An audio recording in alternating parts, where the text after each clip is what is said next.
Right now, let's go to the public address announcer here at Royal Stadium, Jack Layton.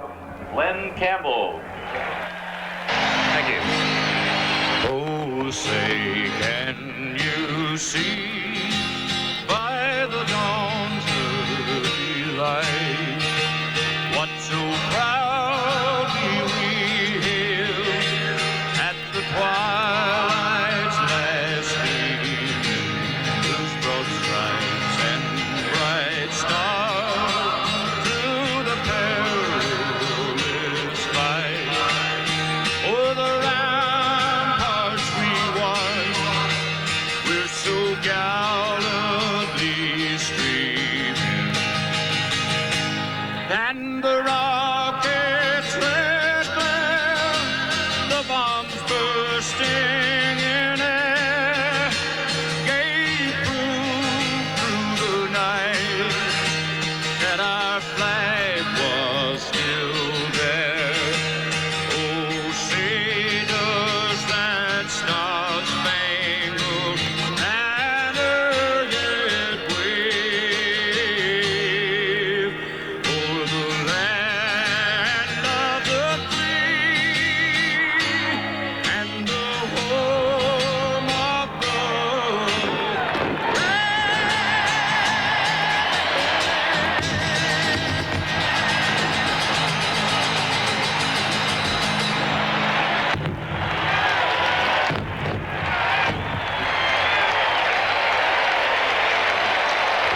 We'll be back with ABC's exclusive presentation of the World Series after this message and a word from your local station. For the Cardinals tonight, Ozzie Smith, who had a lot of experience leading off when he was the San Diego shortstop, is on top tonight, and Willie McGee is back where he was for most of the regular year in the second spot. Tom Herr bats third as usual. Jack Clark is the Cardinal cleanup hitter. And against the lefty Lebrand, it's Tito Landrum hitting fifth. Then a flip-flop. Terry Pendleton goes from 7 to 6, and Cesar Cedeno drops to number 7 in the order. Darrell Porter is the Cardinal catcher, and on the mound, Danny Cox. And for the Kansas City Royals defensively, it's Steve Balboni at first base, still trying to get untracked at the plate. The second baseman is Frank White, big hero in Game 3. Buddy Biancalana making a big name for himself in the World Series. The shortstop, and George Brett is at third, and he says he's fine. In the outfield, Lonnie Smith in left. And in center field, Willie Wilson, who made that scintillating catch in St. Louis. On a ball over his head, Pat Sheridan starting in right field with the right-hander working for St. Louis. Jim Sundberg, very instrumental in the victory for KC the other night, scoring the go-ahead run. And Charlie Lebrand, somehow keeping his wits about him. A very friendly, good guy, and a fellow who, for the first time in his career the other night, did not come out to face reporters. He said it was simply a little too much. He's always come out. He has always been very accessible and very polite, and did attend a press conference yesterday. Said that was just a little bit too much. So Jim Quick is back at the plate, National League umpire tonight. Denkinger at first, Williams at second, McKean at third, Engel down the line at left, and Shulock down the line in right. Ozzie Smith to lead things off, and Whitey Herzog is the man who has made the lineup change tonight. Willie McGee has been leading off throughout the World Series in the absence of Vince Coleman. But McGee drops to 2, and Smith takes low, ball 1. There is Vince Coleman, who is naturally out, as you know. 6 weeks rest prescribed for him because of that incident with a tarpaulin. The 1-0 pitch is fouled back, and it's 1-1. Funny here, Tim, that all of the talk about the Royals not scoring and what's Hauser going to do with his lineup, and here's Herzog who makes the switch. Yeah, Ozzie Smith, a bit of a problem, I think, batting in that number 2 hole, 1 for 16, and kind of unusual that Whitey would move him into the number 1 hole. Herzog was saying before the game that Smith should be comfortable there with a lot of experience when he was a Padre, and as you look at it, batting in this spot for the first time since 1983, McGee is probably more comfortable hitting second. Brett knocks it down, recovers, throws, and still gets him for the out. So he hit it hard enough for George to be able to make the play. And Smith is 1 for 17. Well, George gets in front of the ball. If you do get in front of the ball, you still know you have enough time if you make a good throw. There you see the throw by a step. One out with the bases empty, and Willie McGee, who hit second during the regular season much of the year, had been moved because of the Coleman injury into the number 1 spot. And McGee quietly having a decent series, 7 for 19. Hand swing strike, and the count is 0-1. Seems like a relatively easy play for Brett. But a lot of third basemen, if they back up, what they do is to take it off the chest instead of being in front of the ball. Karam's off to left and right. If you keep the ball in front of you at third and you have any kind of arm at all, you have momentum going towards first base, and it makes the play a lot easier. Crowd, some of the crowd anyway, about 50 or 100 chanting Charlie, Charlie, trying to get the rest of them stirred up. And the count 1-2.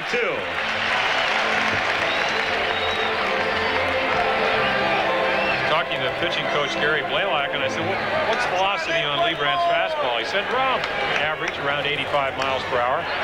But what makes it really a better than average fastball is he has a great changeup, and it's something that he came up with in winter ball of 1983. He was really much a kind of a journeyman pitcher. He pitched in the National League a couple of years, never overpowering, never effective.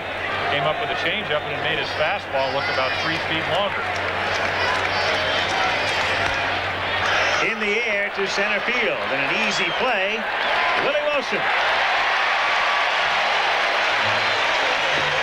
2 out, bases empty, and Tommy Herr, the batter. It's an expectant crowd. You can really feel it. They felt that once they could get the series back to Kansas City, the fans and the players alike, that things would swing over to the Royals side. And who's to dispute it right now?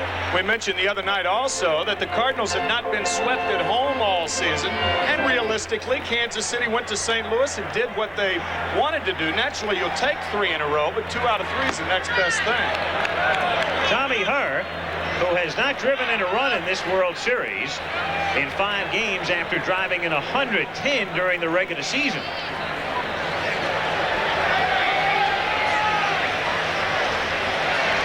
No one on. 1-1 the count. Herr hit .282 right-handed this year. He was better the other way at .313. When you talk about Tommy Herr, you're talking about discipline, and that's the one thing I think that has affected him. You talked about the scouting reports. I don't believe he really knows the Kansas City pitchers, and then when you couple with that, but they have outstanding ability.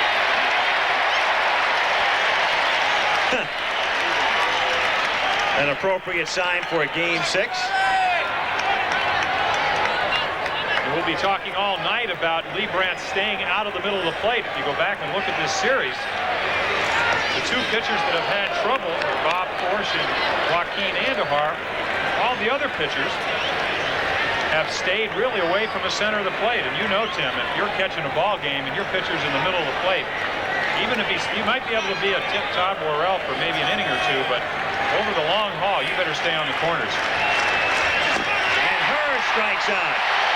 So a most promising beginning for the Royals as Liebrandt sets them down in order. And at the end of a half inning in Game 6 at Royal Stadium, Cards nothing. Royals coming up. For the Royals tonight, Dick Hauser will play the exact hand that won Game 5. Lonnie Smith will lead things off. And then Willie Wilson, who had a key triple the other night, is in center field batting second. George Brett, as usual, none the worse for wear, batting third. Frank White, once more the cleanup hitter. Pat Sheridan, slumping in this series, in right field batting fifth. Steve Balboni still trying to get on track. The catcher, Jim Sundberg, bats number 7. Buddy Biancalana having a good series, hitting 8th. And on the mound, Charlie Liebrandt. Cardinals defensively, the outfield of Tito Landrum, Willie McGee, and Cesar Cedeno, with Pendleton, Smith, Herr, and Clark in the infield. Darrell Porter gets the start. He caught the first 3 games, and then Tom Nieto caught 2. And Danny Cox on the mound. Sox, the third winningest pitcher, and you don't often see an 18-game winner have two fellas win more on the same staff, but that was the story with John Tudor and Joaquin Andujar. And ironically, it is Andujar who is one of the long men tonight. He's out of the rotation. Talk about the balance of this team. Not only do they have a great team balance offensively and defensively, but in the pitching, they have a great bullpen. We talked about the 5 guys who do the job out there. If you're Whitey Herzog, you want to have a deep staff. It's nice to have Andujar with 21 wins and Tudor with 21 wins, and also having a guy like Cox that pitches a lot of innings and has a low earned run average. Up high to Lonnie Smith. 1-0 is Smith, Wilson, and Brett in the bottom of the first inning. Just a gorgeous night. Temperature in the 60s, light breeze. Just a sweater necessary. And a light one at that. 1-1 the count. Danny Cox, a dart thrower. He has to be very fine. Works the inside part of the plate and the outside part of the plate. He's got a good straight change, but his best pitch is his slider. And as we said in the opening, be interesting to see if that elbow's going to be irritated. And there was the slider right there. 2-1 the count. It's also the kind of injury when which my elbow always seemed to hurt. The longer you pitch, the more it hurts, because the aggravation just builds up. It's a type of pitch that you might go 4 or 5 innings. And when I talked to Danny a couple of days ago, he said, number one, it gets better with more rest, which he's had, which is probably why we didn't see him pitching on Thursday night. And number two, as the game goes along, it gets a little bit sore. 3-2 the count. Off-balance follow-through. Is that indicative of anything to you, Tim? Well, if I were a pitcher, I would never have been concerned about the follow-through. It's how you deliver the ball to the plate. Some of the greatest pitchers that have ever pitched had the worst follow-throughs. Bob Gibson was one of them. I was thinking about that only as a possible suggestion of, is he trying to do something maybe a little differently because the elbow could be bothering him? Then he winds up off balance. Thought out of left field, but I would think, though, Al, of course, I pitched on this mound many times. This is a mound that is a lot usually flatter when you get out there than the warm-up mound. Therefore, sometimes it takes a while to adjust. And that's ripped fair down the line and into the left field corner. Lonnie Smith can run, and he has an easy double.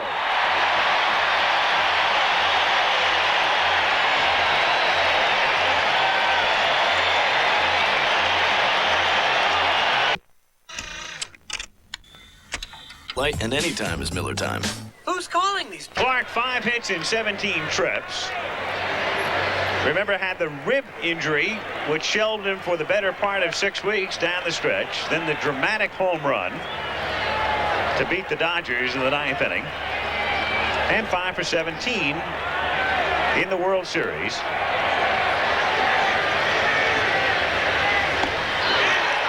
Doesn't get cheated very often. 0-1.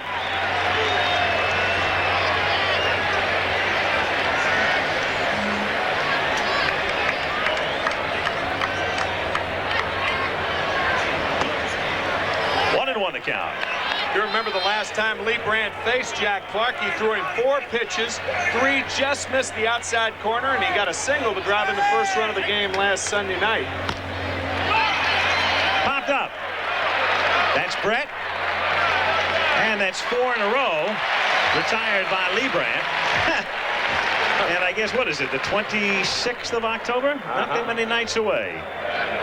Our handheld camera outside the ballpark. Those balloons, I believe, across the embankment on the edge of I-70, and a look into this gorgeous facility.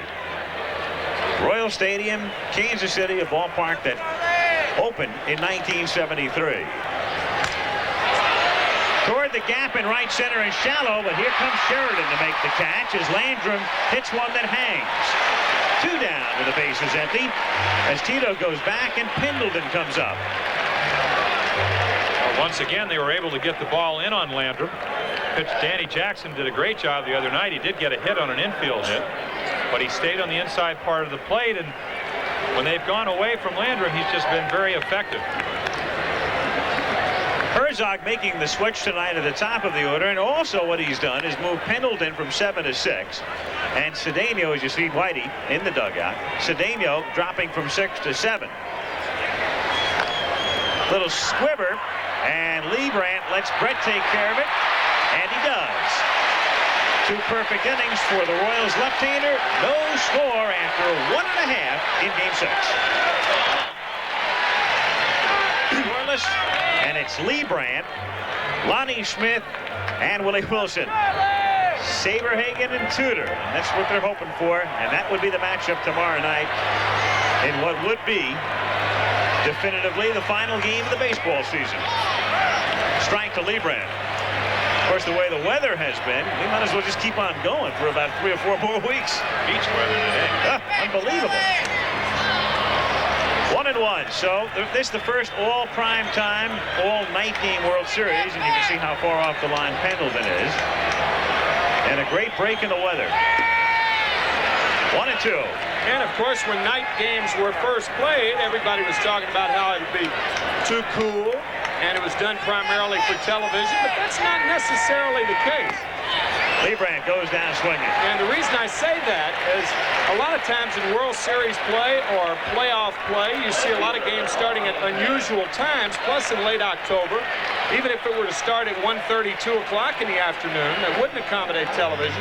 And the latter part of the game, you would have those shadows cut across from first to third base. And at night, of course, there's only one shadow, and that's dark. And I think it's helped the players as much as it's helped anybody. Obviously, it's helped television because it's prime time viewing. Lonnie Smith has a hit tonight, 1 for 1, doubled in the first inning, and it's low, ball 1. Plus, 2/3 of the games are played at night anyway during the season, except at Wrigley Field. We should correct that. It helps the hitters. Hitters like to hit at nighttime. Pitchers like to pitch when it's dusk and you can't see. Yeah, sure, with that shadow hanging across in front of home plate. 1964 at Yankee Stadium, we had that problem. That was before renovation went on there. Hit in the air to center field. McGee initially misjudged it and still has a lot of time as the ball was hit high enough and hung long enough, and Willie is speedy enough for him to go back and make the catch. Lonnie Smith hit it very hard, but it's an out, and there are 2 down. Well, when you have this kind of guy's talent, it makes the play look easy. As Al said, misjudged it slightly. There is the White Sox manager, Tony La Russa, who just re-upped for another year in Chicago. Tony, who led the team to the Western Division Championship in 1983. White Sox making a front office change. Hawk Harrelson out of the broadcast booth, now the VP baseball operations. Can you imagine the Hawk with a coat and tie? More than that, can you imagine Hawk Harrelson now has to get up before noon for the first time in his life? Also, more than that, we broadcasters hope it's not a growing trend. 2-0, and it's hit in the air to left field, and right at Tito Landrum. So Cox and Leibrandt setting them down through the first third of the game. We go to the fourth, scoreless at KC. Now to the 6th inning. Cesar Cedeno fouling it back, and the count is 0-1. Cedeno, Porter, and Cox against Leibrandt, who's pitched 5 perfect innings. Charlie has struck out 2. He got her in the first and Cedeno in the third.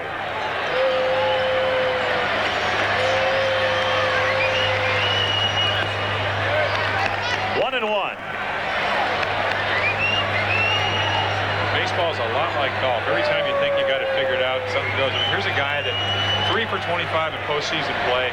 Yet when he came up, August 29th, from Cincinnati to St. Louis, he's up 75 times, gets 33 hits, 6 home runs. Almost every RBI he had was a key one. And then you go into more or less a mini slump.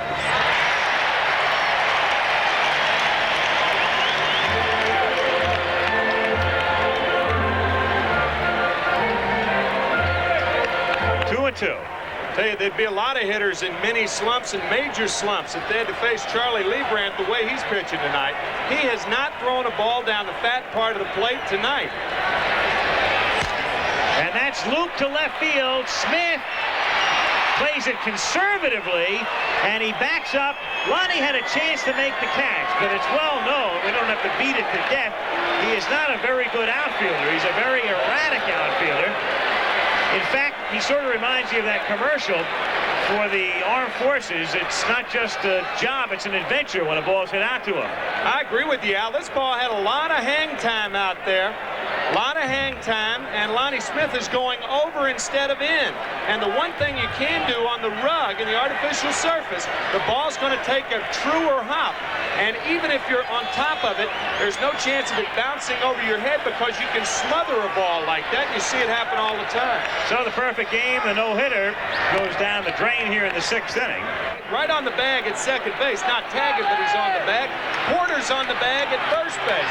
You drop that ball. Of course, you can't drop it once it touches your glove because it's intentional. Well, it's no infield fly rule on a bunt. unless the ball's high enough. And the ball wasn't high enough on that, I'll guarantee you. And if it is high, the guy's out anyway. There was no signal from the umpire. No. So 1 out, runners at first and second. Royals bullpen getting busy. Cedeno, the runner at second. Porter, the runner at first. Crowd chanting, Charlie, Charlie.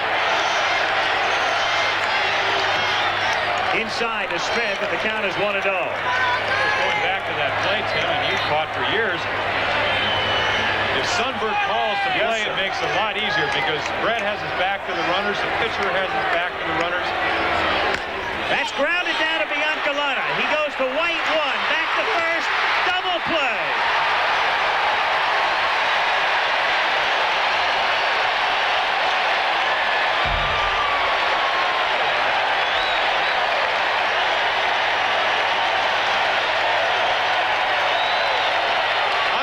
Tries to pull the ball in a routine double play. Watch the pivot by Frank White. He's got Porter bearing down on him, but he gets rid of the ball just in time to get Ozzie Smith.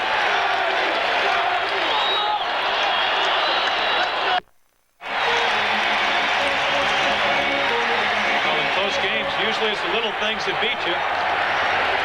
Cox failed to execute. We talked about his inability sometimes to get the leadoff man. If this guy gets on. And Wilson does get on with a base hit to right field. Willie taking the turn, and Cedeno over to cut it off and get it back in. And so the Royals, quelling a threat in the top of the inning, have Wilson aboard in the bottom. Once again, a high slider. Wilson right on it. Having a great series. Cedeno, one thing in his mind, and that's to keep Wilson at first base. Now Brett. And Brett is what you would call, for him anyway, due. It's not that he's having a bad series. He is 6 for 20, that's 300. But he's not been swinging the bat Brett-like, let's say, for a couple of nights. And he grounds it down to second. And the Cardinals, from Hurd to Smith to Clark, turn a double play. So Dick Hauser watches Wilson get on, and Brett hit the next pitch right down to Hurd. You remember 2 innings ago when we were talking about what a left-handed hitter does to that sinker away? That's exactly the pitch George Brett had. He was trying to use the hole on the right side, and when you try to do that, instead of hitting it back through the middle, that's what happens. Played Pepper with that second baseman all day long if you're a left-handed hitter, and as Ozzie Smith did to end the top of the 6th, you play Pepper with the shortstop if you're a right-handed hitter. Some kind of pitching by both Cox and Liebrand. 2 out, bases empty, and Frank White. It's a little squibber foul. Well, it illustrates your point about the cat and mouse game. Brett's trying to hit it in the hole. Cox is trying to get the ball low and away. And in that time, Cox won the battle. Something you work on the sidelines. A lot of people forget, and a lot of young pitchers forget, that that's where you really prepare yourself to be able to make that kind of pitch. Working on the outside corner, because you know when you're pitching, especially in a close game, that these situations are going to come up. And if you can't do it, you're going to throw a grounder into right and have a first and third situation.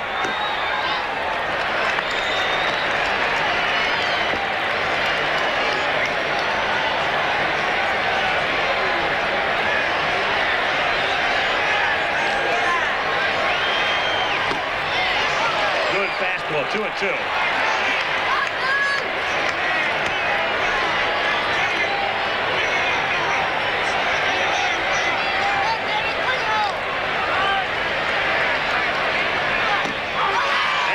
Strikes him out. So a promising beginning to the inning as Wilson singles, but the Royals don't score as we go to the 7th.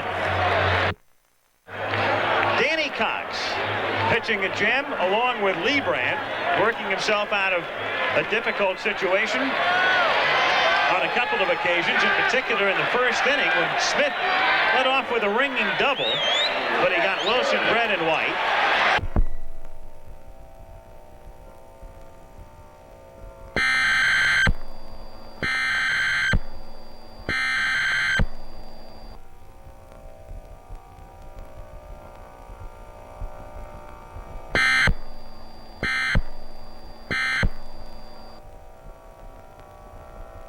But haven't cashed.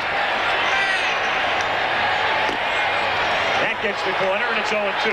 Sheridan, Balboni, and Sundberg, bottom of the 7th. To me, Jim, it'll be interesting to see. First time struck him out on fastballs away. The next time threw him a changeup. It's two strikes, no balls. What will he do this time? Close it by him. Strikeout number 6. Sheridan, not only his statistics looking terrible, his swing looks awful. And that's why they say for hitters that it's sound to protect the outside part of the plate with 2 strikes.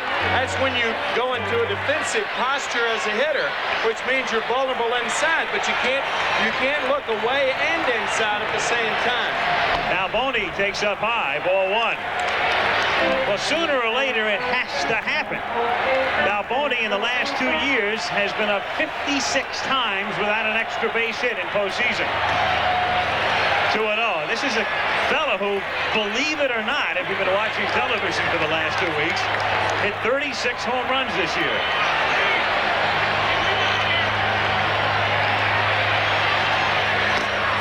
Got the corner on the inside part, 2-1.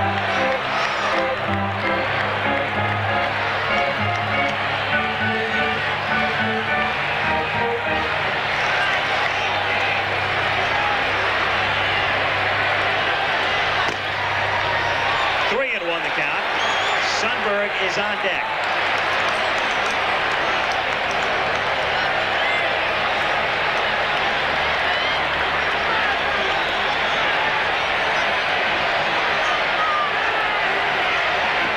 And that's a breaking ball to put him aboard.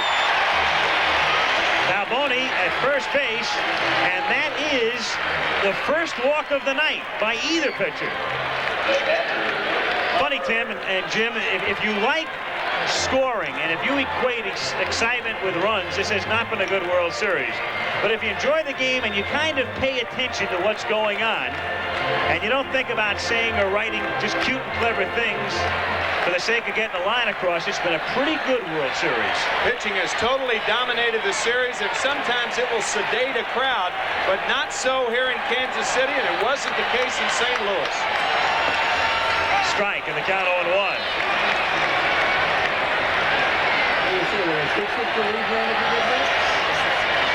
1 out.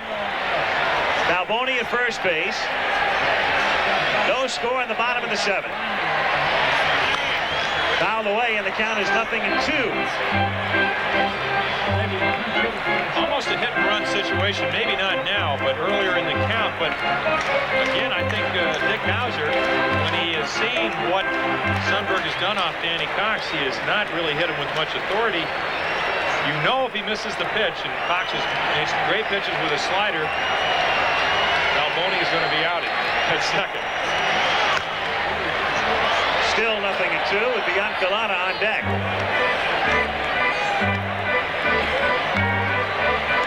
Buddy, who is 4 for 14 in the series.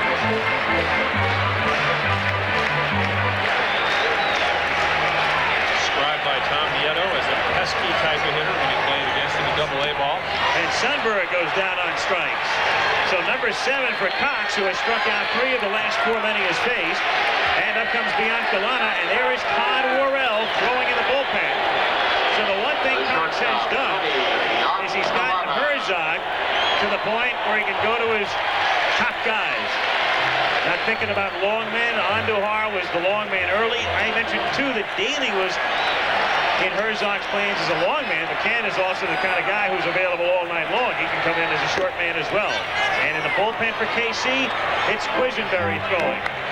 Even though neither pitcher looks like he's in need of relief, this is the World Series, and it's Game 6, and you get him up early. As Biancalana hits one to right center for a base hit.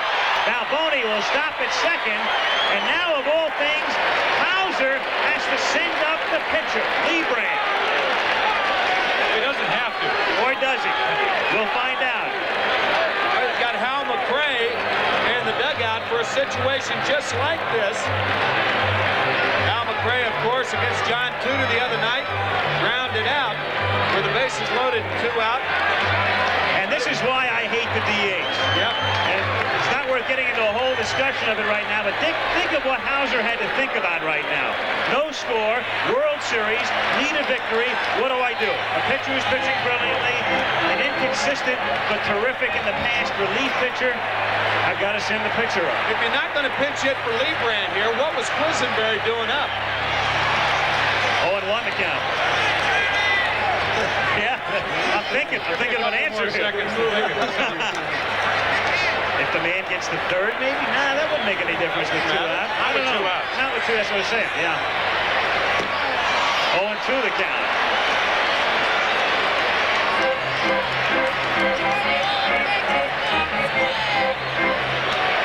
Well, you know, if you stayed with Lebrand in the second game, and the way he's throwing tonight, which is really just as good or maybe better. And down he goes on a half swing for strike 3.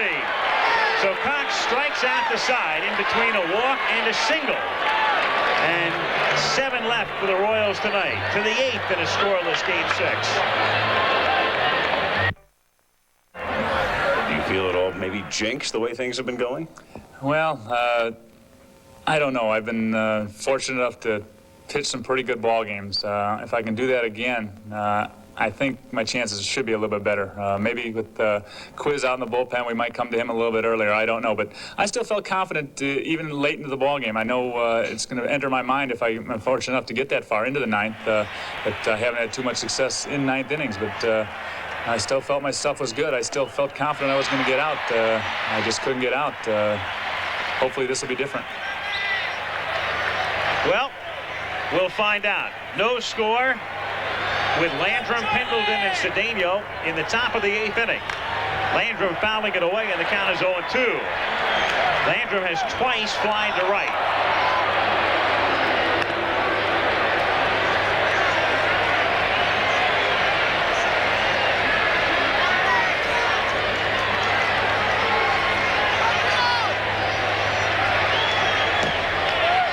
To the count. Brett again guarding the line, back of the bag at third.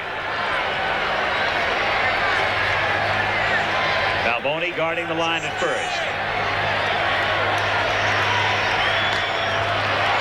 To center field, Willie Wilson is right there. And Tito Landrum is 0 for 3. One away. Pendleton the batter. The Cardinals have 2 hits tonight. And neither was what you'd call a solid hit. A fly ball to left field by Cedeno that fell in front of Smith. And a looper to right by Porter that came successively in the 6th inning. Cardinals team average during the series is 196 coming into this game. And the Red Sox back in 1918 won the series in 6 games with a 186 average. That's grounded into the hole for a base hit. And so Pendleton, who had been getting pretty quiet, makes a little bit of noise. A single to right with 1 out in the 8th inning, and Cedeno coming up. Well, this is the way you have to hit Charlie Lebrand. You have to go with the pitch. Goes right out and gets it. Doesn't try to pull it. Tim's alluded all night to Ozzie Smith and other Cardinal hitters trying to go out and get that ball and pull it. You can't do it and be successful.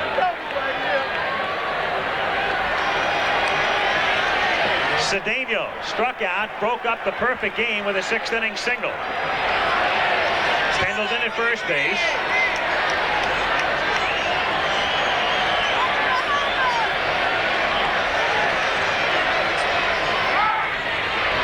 know, he sort of left unanswered that question of why Quisenberry was up in the bullpen if Hauser didn't bring him in, as you look at Herzog. And wouldn't Vidal Sassoon like to get a hold of Whitey, by the way. But I guess as the throw goes to first base, what Hauser wanted was at least to have the option, and I'm sure did not make the decision until he was confronted with that particular situation. There was some question perhaps in his mind as the inning developed, and he wanted to be able to go either way. And then he just simply opted at the last moment for Leibrandt to hit with 2 on and 2 out. Also, I talked to Dan, and he said a lot of pitchers can just get up and start throwing. He has to stretch, and he has to throw, and sometimes his arm is stiff, and he has not gotten as much work as he normally gets. So it's maybe getting ready for the next time he'll have to get up. 0-1 the count.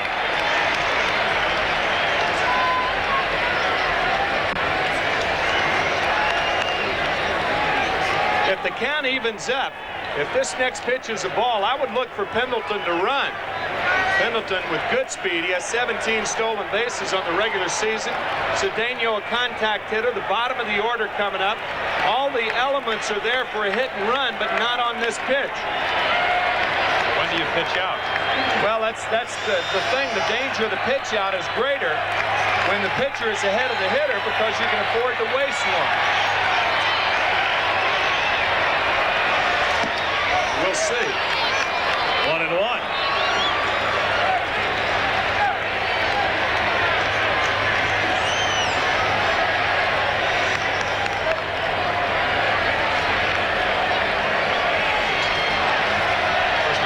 Hit and run, and what you try to do is get the middle infielders to move, create a hole that might not be there.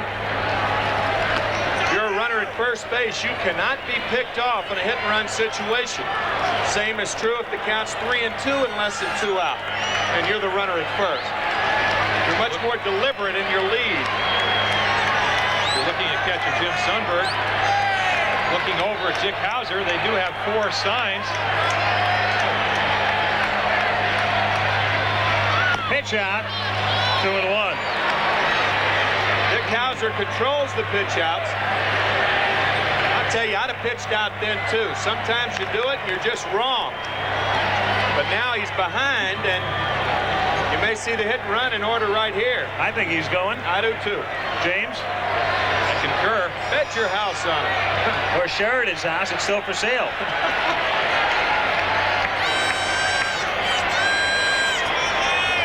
He doesn't go. 2-2.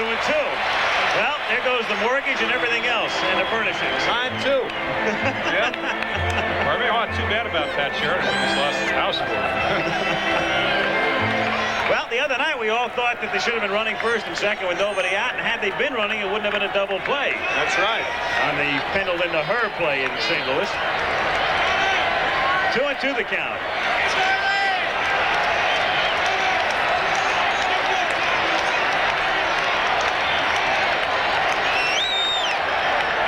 Still think he's going here. Nope, he stays, and it's inside, and they throw back to first, not in time. So now it's 3-2. Well, he's got to be running here. 3-2 and 1 out and good speed. Pendleton going out to check the dirt at first base. Close play at first base. Pendleton diving back, and Balboni with that quick tag. Good throw by Sundberg, but he's safe. I say he's going. You say he's going. Yeah. Jim? All right, bet that hotel room that you moved into after you lost the house. 3-2 and 1 out.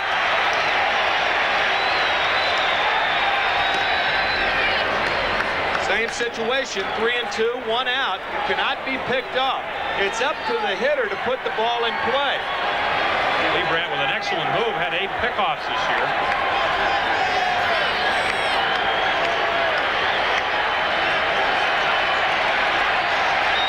He runs, the pitch is low, and it's first and second. 2 on, 1 out, and now Porter is coming up with a pitcher due up after Darrell. So 0-0. You can't make a pitch in the middle of the plate. Just misses on the inside part of the plate. Ball 4.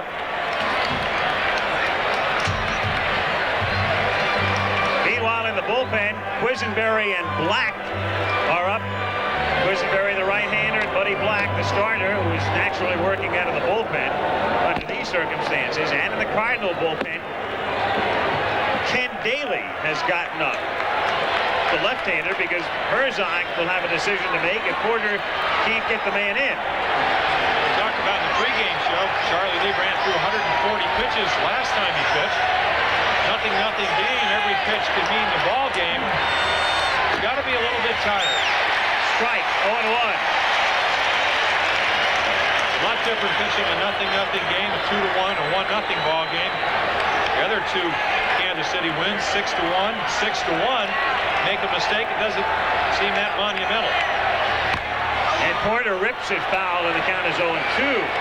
Last time Lebrand had first and second, one out. He got Ozzie Smith to hit into a double play. Hauser looking at the lineup card, knowing the pitcher comes up next, knowing that Herzog, if Porter doesn't get Pendleton home, has a choice to make. Similar to the one Dick had to make, but Whitey has more options. He's got a much deeper bullpen, and Cox gave him the 7 innings that he wanted. So whereas Hauser opted for Lebrand, I tend to feel Herzog with that deep bullpen would opt for a pinch hitter.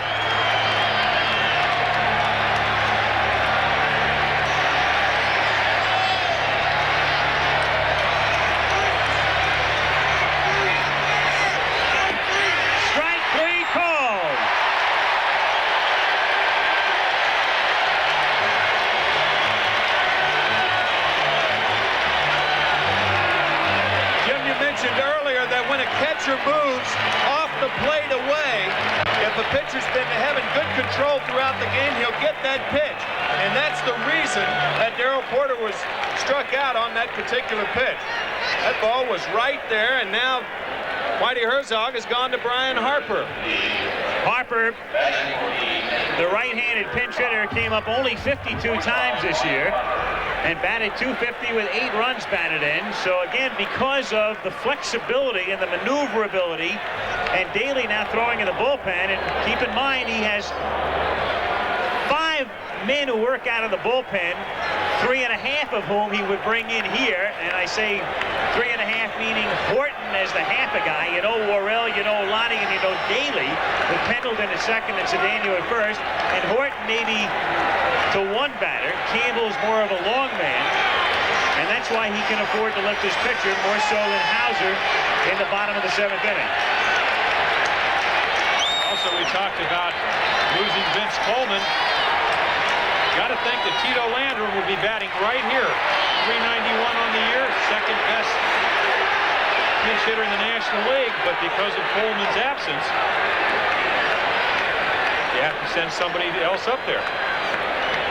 Brian Harper was the fellow who came over in that deal with Pittsburgh along with Tudor. He was the other guy in a deal that sent George Hendrick and a minor leaguer to Pittsburgh. Now, the Pirates, as you all know, had a terrible year, and think about that trade. Ugh.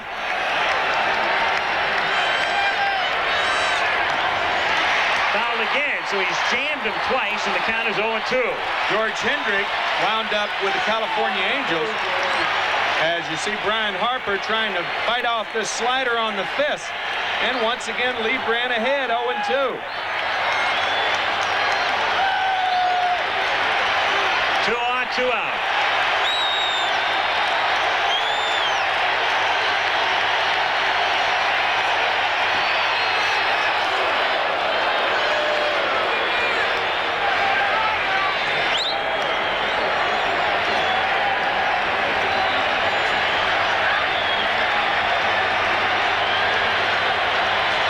By the way, struck out only 3 times this season in 52 at-bats. A little soft looper, and it's into center for a base hit, and the Cardinals take the lead.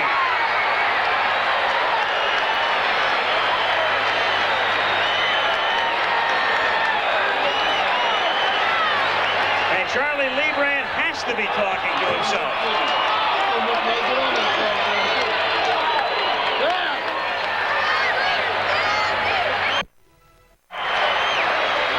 just missed away. Tries to come back up and in. Not hit very hard, but hit hard enough. Right off the fist.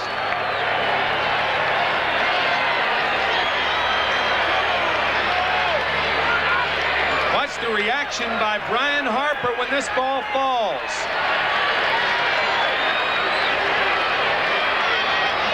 So the Cardinals lead it 1-0, and Ozzie Smith is at the plate with Cedeno at second and Harper at first, and that's a strike. In the bottom of the inning, it's the top of the order for KC. Smith, Wilson, and Brett.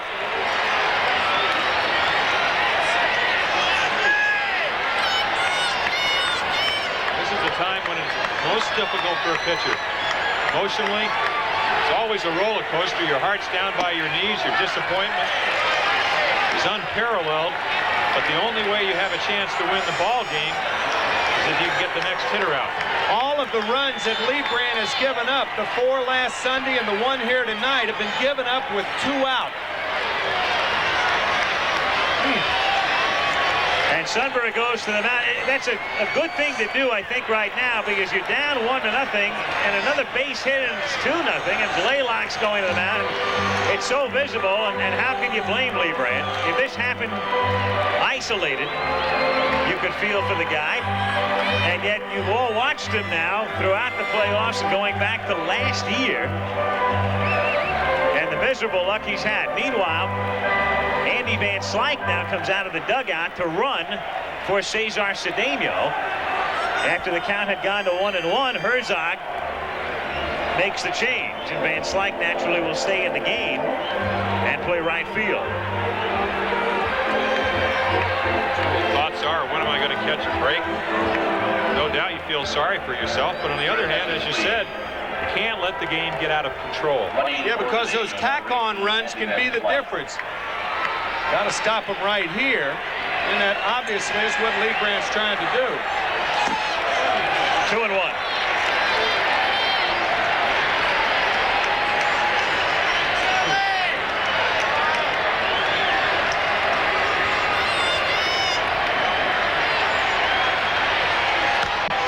And now it's 2-2 on Ozzie. If the Cardinals go on to win this game 1-0 and don't get 3 or 4 more hits, they will have the lowest team batting average in the history of the World Series to be a winner. Amazing.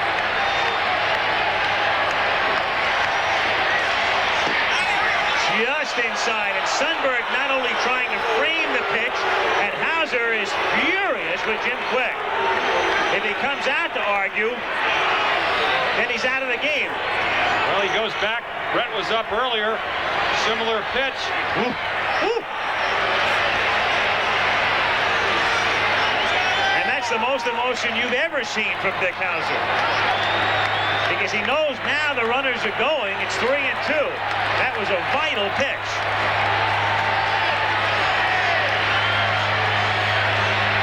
And it's high, so the bases are loaded for Willie McGee. And Hauser is just seething, but he has to maintain his composure. He's going to the mound, and that second visit will mean exit Lebrand and enter Quisenberry or Black, depending on which way Hauser wants McGee to hit, and Willie has been remarkably consistent from both sides this year. Just an 8-point differential, so you're not doing him a favor by making him bat from either side. And Lebrand will come out to a no doubt thunderous ovation.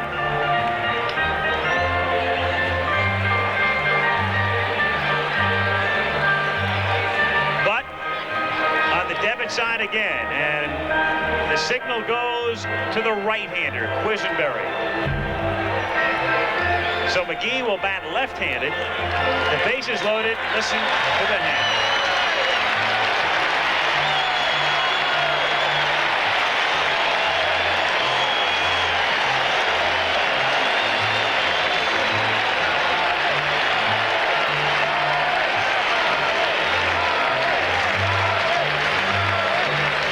Return after this from your local station.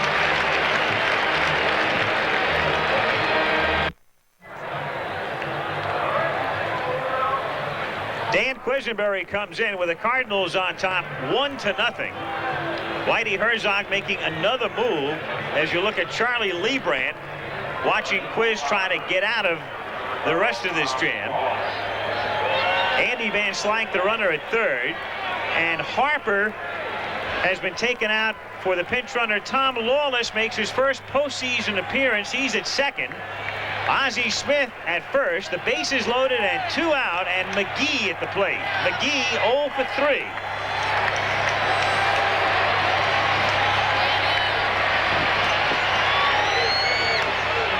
Foul back, 0-1.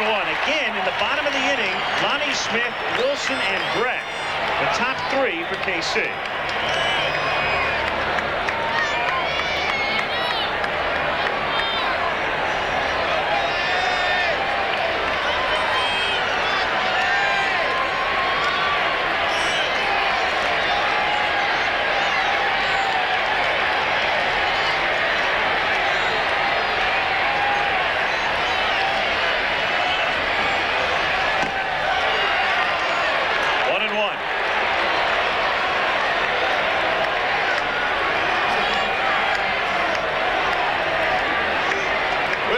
Once he got ahead, just showing him that fastball inside, because the sinker ball pitcher to a left-handed hitter has to keep the ball away, generally speaking, to be effective. That's grounded toward the middle. White is there. Goes the short way to Biancalana. So Frank ranges back of second, and the National League batting champion retired on a force. And a good play by Frank White over to Biancalana to give the Kansas City Royals life.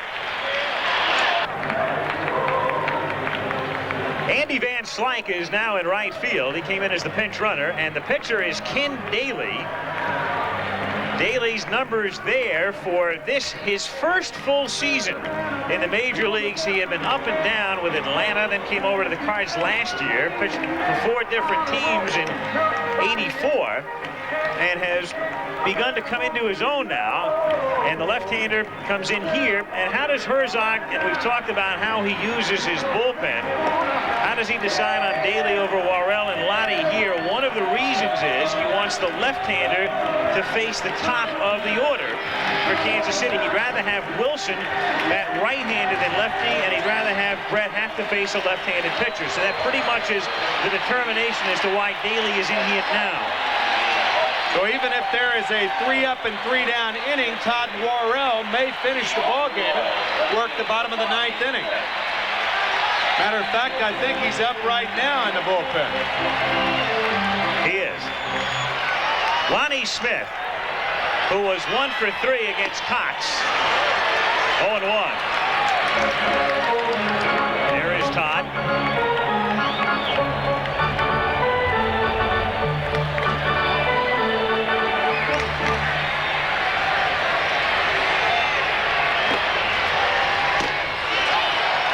He has thrown 2 good fastballs. 95 is what the gun says on that one.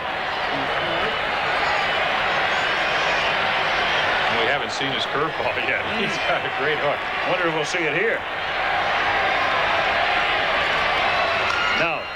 Another fastball, and it's still 0-2. Oh, it's what we talked about, a similar case late in the season, pitching against the New York Mets. He throws a great curveball at Darryl Strawberry, and the next one goes off the clock, which is about 450 feet. You throw 2 fastballs by a guy, in this situation, you usually want to get beat with your best pitch. 1-2. Another thing, when you've seen another team play for 6 games, you're doing your homework out in the bullpen, which I'm sure Ken Daly's doing. You know that Lonnie Smith's an aggressive hitter. He is a high ball hitter, but when he swings through 2 fastballs, you know he will maybe go for another one. And down he goes. A foul tip on a check swing, and it's held by Porter. And Smith is angry, contending he did not foul tip it. And Ferraro has to sprint down from third to get Smith away. Willie Wilson. Well, let's see if he didn't foul tip it. Did he go around? Leads with with the hands through the strike zone, he really went too far. I mean, it's a strike whether he foul tipped it or not. Yep. And it wasn't that far out of the zone. Right. Wilson takes low. He might have been out on 3 counts. A half swing, a called strike, and a foul tip. But the frustration showing right there, and that's why he barked it quick.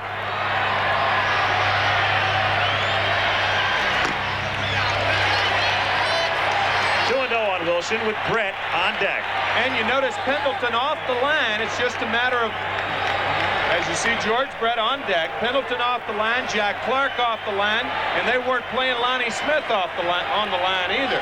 1-run ball game in the 8th.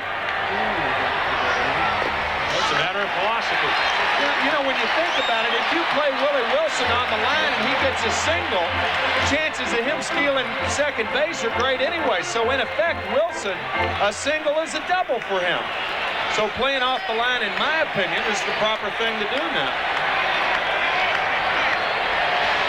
Except would a single be a double with Brett on deck in this situation? What do you think? With the left-hander up. Well, that's an arguable point. Well, I don't think it would be because you got to have a lot of guts to walk the winning run to first base, even if it is George Brett. That's a strike, and now it's 3-2. Well, if you walk Brett to first base and Wilson steals, then you got Todd Worrell pitching to Frank White. A lot of things could happen, depending on whether Wilson gets on or not, of course.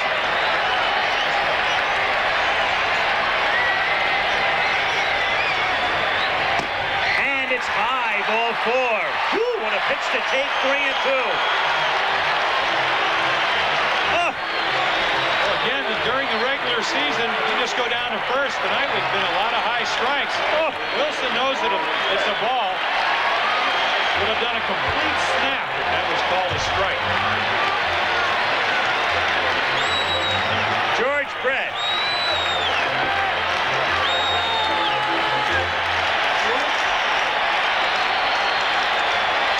We talked about George Brett, a situation hitter.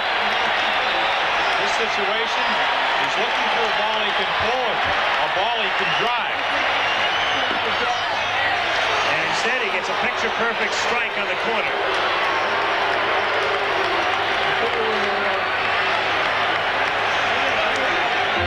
George asking the umpire a lot of times, we talked about earlier, a good hitter wants to know what the strike zone is. He said it got in the corner. I said, yep, so next time if it's out there, you're probably going to see him swing.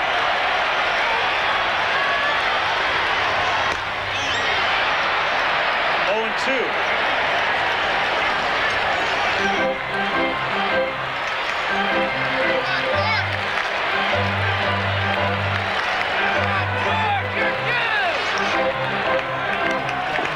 It's like he's sticking with his fastball. He has not thrown a breaking ball yet. Struck out Lonnie Smith on all fastballs and 2 straight fastballs to Brett after throwing a 3-2 fastball to Willie Wilson. So he's going to stick with the heat, it appears.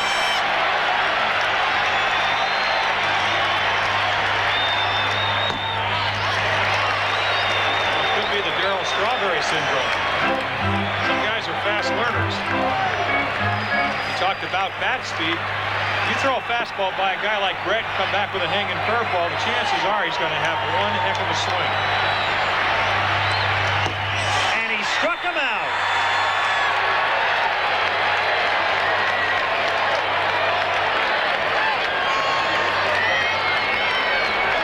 And did that silence the crowd? The anticipation and then the dead silence. Reggie Jackson and I were talking about this very thing before the ball game. The easiest pitch for a left-handed hitter to hit off a left-handed pitcher, all things considered equal, is a curveball. And that's why Powder River is usually your best pitch, because you don't give a left-handed hitter a chance to adjust to a pitch, whereas a curveball you do. So Herzog has opted for Daly to stay in to face White because he knows what kind of stuff Ken has. He has Worrell throwing in the bullpen. Had Brett gotten on, As you look at Herzog, he had Worrell to come in to face the righty if he wanted him here, but Daly throwing so hard, striking out Smith, striking out Brett, and nearly striking Wilson out. Whitey leaves him in to face the right-hand batter. And that's foul back, right back toward us. 1-1. Alfalfa, you displayed some tremendous quickness. I do know how to get under the table.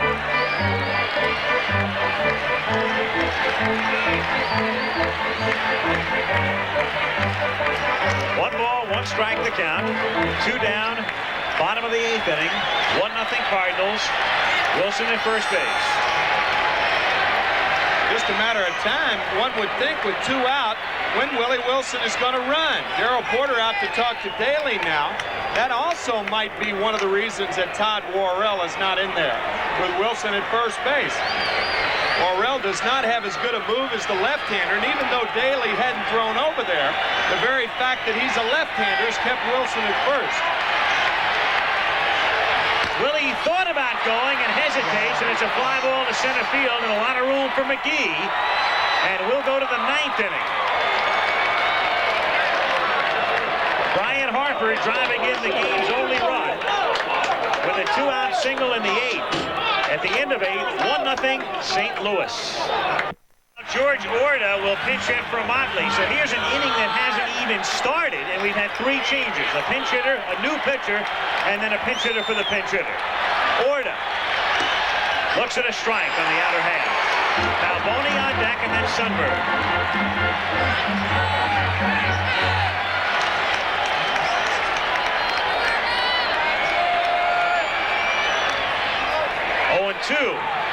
Nobody has ever struck out 7 straight over 2 games in the history of the World Series, and Worrell is a strike away from doing that.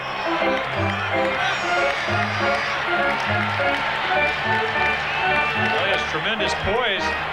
You talk about poise, especially about a young pitcher. You're talking about the ability to throw your stuff over the plate. So far in this World Series, all year, he's been able to do it. Pop foul and curling back out of play. It'll be in about 12 rows. Sparky Anderson, the Tiger manager, interviewing Worrell on Good Morning America the other day, ended the interview, and I loved it. He said, "Todd, thank God you're in the National League, and stay there."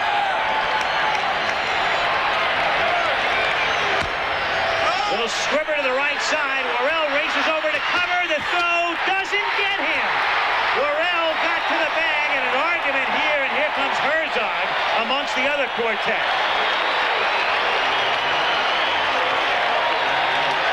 First base umpire is Dinkinger, American League.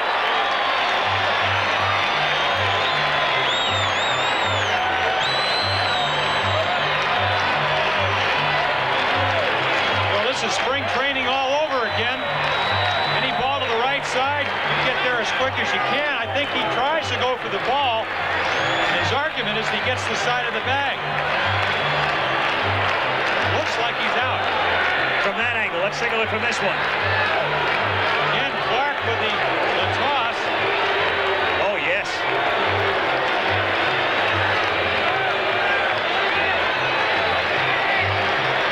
Right on top of the bag. Oh, I don't think there's any doubt about it.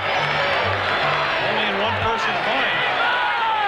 So Orta gets on, and Balboni is at the plate. Balboni has singled, flied out, and walked. You're in a funny situation here, too. Here's your power guy, but in a bunt situation, really. Well, the classic line is you play to win on the road and tie at home, but only, again, the manager's job is to work within the limitations of his player. And I'm not sure if Steve Balboni can bunt. And the Cardinals don't expect him to. He pops it up in foul ground, and Clark comes over to the dugout with Porter, and Clark doesn't know where he is and can't make the play. And what's happening in the 9th inning, and you can see the shoulder hunch, Clark has spent his whole career in right field.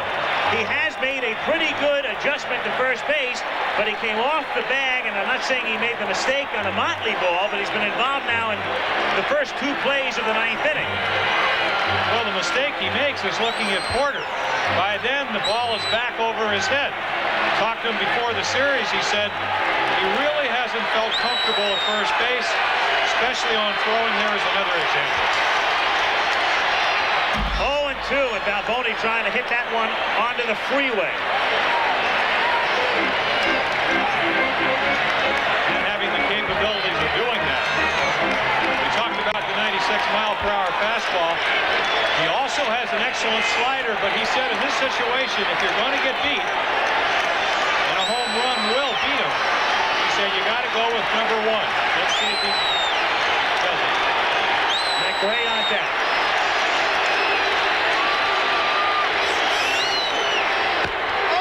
Base hit into left field. Orta stops at second.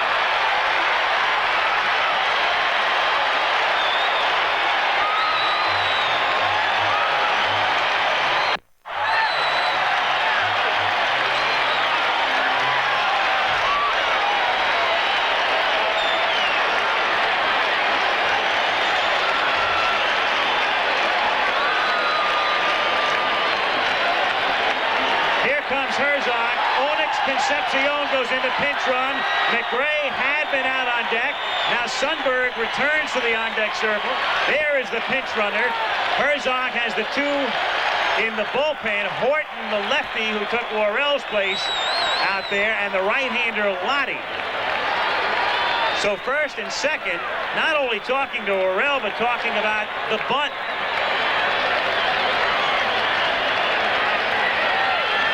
He's going to leave him in as they discuss situation here. And McRae had come out on deck to bat for Sundberg. But in this situation, what Hauser is telling you is that Sundberg's a good bunter, and he's going to try to get him along. And he's going to save McRae. When you do bunt, and if Sundberg's successful, then Whitey can play his little game. Send McRae up, can walk him. Again, the winning run is at first base. Clark creeps in. So does Pendleton. Outside. Biancalana due up next. Well, Jim McCarver has been talking all World Series about the difficulty of bunting on artificial turf. Take a look at the infielders when the pitch goes across home plate. They will be about 15 feet from home plate, trying to get that force at third. That's outside, and it's 2-0.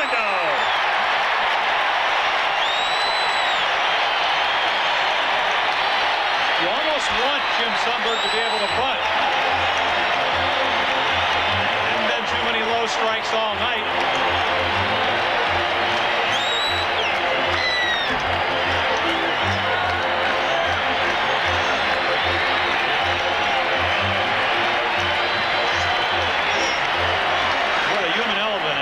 Into the ball game. If you're Todd Worrell, you want Jim Sundberg to bunt the ball, but sometimes you just can't get the ball over home plate. He bunts in the air, foul, and Porter can't make the play. And a break for Sundberg as he pops it up back to the screen. And that's one thing about a fastball coming in at 92 or 93 miles per hour. You will pop them far back. Well, especially if it's up in the strike zone, and they tell you, of course, there's conflicting philosophies.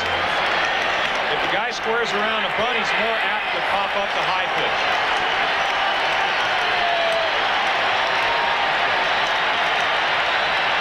He squares, he bunts to Clark, who lets it roll foul, and the count is 2-2. So Orta returns to second, Concepcion to first. Clark that time, you could almost sense it in his mind, wasn't quite sure what he was going to do in the first second. Another illustration of his inexperience in first base. 2-2. And now Sundberg really compelled swing away, though Pendleton remains shallow at third. Now he starts to back up. But he's going to bunt with 2 strikes. Lays it down. Worrell looks at third, throws, and gets him on a close play at third. And that couldn't be any closer.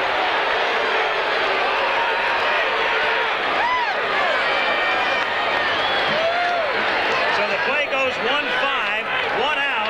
Orta comes off, and McRae will come up. Not a very good bunt, almost right back to Worrell, who breaks the wrong way. Again, no hesitation. Good ball. Jim McKean, American League, calling that one.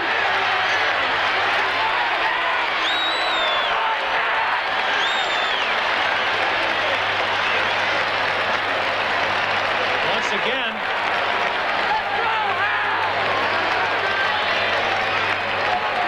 not by much, but he was out. All right, now McRae. The designated hitter pinch hits for Biancalana. Hal came up the other night and grounded out with the bases loaded in St. Louis. 1-0. I wonder if Hal, coming up off Tudor the other night, swinging a very low pitch, bases loaded, is going to try to be a little more selective.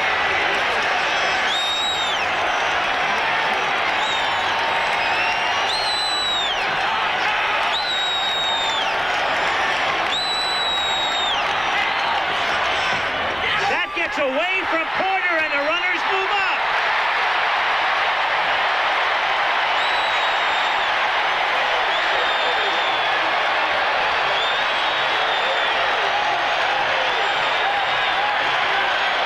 It also takes the bat out of McRae's hands with second and third. Certainly does. It almost looked like he crossed up Porter. First slider he's thrown tonight. Pass ball is the ruling, so second and third, the tying run at third, the winning run at second. Porter with Worrell in the count 2-0. As I said, maybe they did get their signs mixed up. Looked like Porter's looking fastball.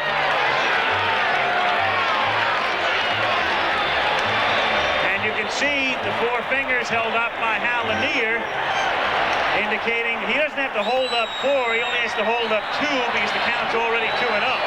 So they'll walk McRae, and Dean Orge is out on deck to pinch hit.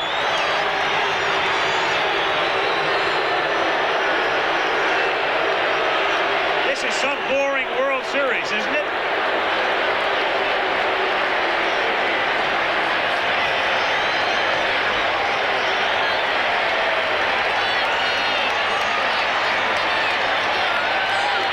Question in my mind as Orge comes up, will Herzog come out?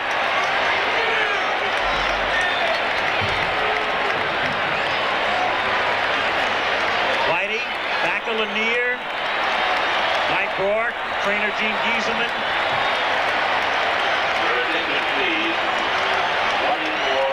Lanier signaling to the infielders as they align themselves here. Orge, a Cardinal in the 1982 World Series, and he had a terrific World Series. 5:29. The infield double play depth short and second, and up in the corners. And there it is visually for you. Play is if it's hit the first or third, you're coming home. You get the tying run. If it's hit to the middle infielders, most likely they'll try for 2 unless the only play they have is at the plate. Concepcion at third, Sundberg at second. And it's low, ball 1. John Watson is the runner at first base running for McRae. He's important too because a force play, there he is. A force at second could be a big play. And that's a looper hitting the right field for a base hit. Concepcion scores. Here comes Sundberg. Here's the throw. He scores. We go to a 7.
The post-game reaction was understandably mixed. Well, we're comfortable now. We're back even again, and we feel that we're in charge now, and we're going to take charge tomorrow. What a ninth inning.